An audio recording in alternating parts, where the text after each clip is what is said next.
Hello everyone! Welcome to Justina07 Mix Vlogs, and for today's video guys, ito yung ating nilutong ulam ngayon. Ayan ang ulam namin magtita ay ginisang munggo ito guys, na may manok at repolyo. Ayan, may siling haba din guys. Ay, malapit na itong maluto guys. Isang puno sa kawali namin. Isang puno, pero maliit lang itong kawali namin guys, hindi ko na masyadong kinaano. Ayan o, maulan dito sa amin guys, kaya ito ang naisipan kong iluto ngayon, munggo. Napakainam kasi na ang ulam kapag medyo maulan ang panahon, merong sabaw para tayo ay hindi ginawin. Ayan kulo-kulo. Mahina na ang apoy niyan guys. Hininaan ko ang apoy para tayo habang nag-video-video ay hindi siya masyadong magkati ang sabaw. Malapit ko na din pati itong patayin guys. Naririnig nyo gayong tikatik ng ulan sa bubong. Ayan, tumitikatik yung ulan. Pumapatak-patak. Yung tunog niya, tikatik. Tikatik ang tawag sa amin doon guys kapag yung umiingay sa bubong.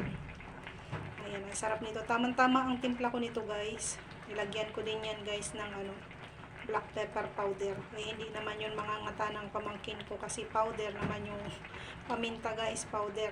Kasi sabi ng pamangkin kong isa, gamitin ko daw yung kanyang binili na iyon.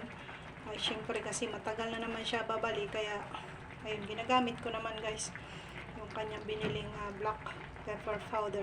Ayun, syempre kung bago ka pa lang sa aking channel, baka naman subscribe to my channel and then click the bell button, select all para lagi kang updated sa mga susunod ko pang upload na video.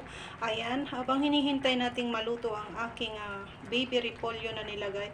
Baby yun guys kasi yung na baga siya, yung mura na repolyo, kasi yung repolyo ay hindi ko siya ini-slice ng isang diretso, yung tinatanggal-tanggal ko baga guys yung kanyang mga mga dahon, yung pinakang, di ba dahong gulay ang repolyo. So tinatanggal ko siya, hindi ko siya binibiak sa gitna.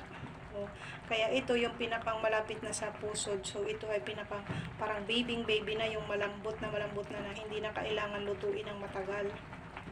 Counting kulo-kulo na lang ay okay na yan siya, kasi pwede naman natin yung kainin ng slight lang yung pagkaluto, di ba? Ayan, sarap-sarap nito guys. Ang aking ginisang munggo na may chicken and cabbage. Shout out sa ating mga DER members, super chatters, and gift senders. Ayan, mega love shout out to my Bunsuhan Marichan TV, to my member Mami in the Eden's channel, to my mentor Melody Aban, mega love shout out, and to my friend Jershan TV, mega love shout out. Sa aking mga gift sender, Maricel Jandayan Vlog, Merlet OFW Vlog, Onyx Gaming and Adventures, and Jacqueline Diary, mega love shout out. Of course sa aking mga kuya ko, ate ko dyan na nanonood din ngayon, Mibes27 Mix Vlog, ayan, Malin Scraves, Marlin Miranda, Samoop TV, Guardians Official Vlog, Rainier G Grabo, Kaloy Kimpan, Oscar Tabago, ayan, at sa lahat-lahat ng mga hindi ko pa na memorya na nagbabakas patuloy sa aking mga video upload. Thank you so much sa inyong lahat guys. Cover G, mega love shout out. Thank you so much sa mga very supportive magpanood sa aking mga video, simple cooking upload. Thank you so much sa inyong lahat guys. Hanggang dito na lang ang ating video. Ayan, mag-iingat po ang lahat. Huwag kalimutang magdasal sa bawat araw bago magsimula ng anumang gawain. And ayan, pinaabot ko sa inyong lahat ang aking malugod na pasasalamat. Thank you for watching and God bless everyone. Nauutal pa ako guys. Bye bye and I love you all guys. Thank you. See you on my next video upload. Bye bye na guys.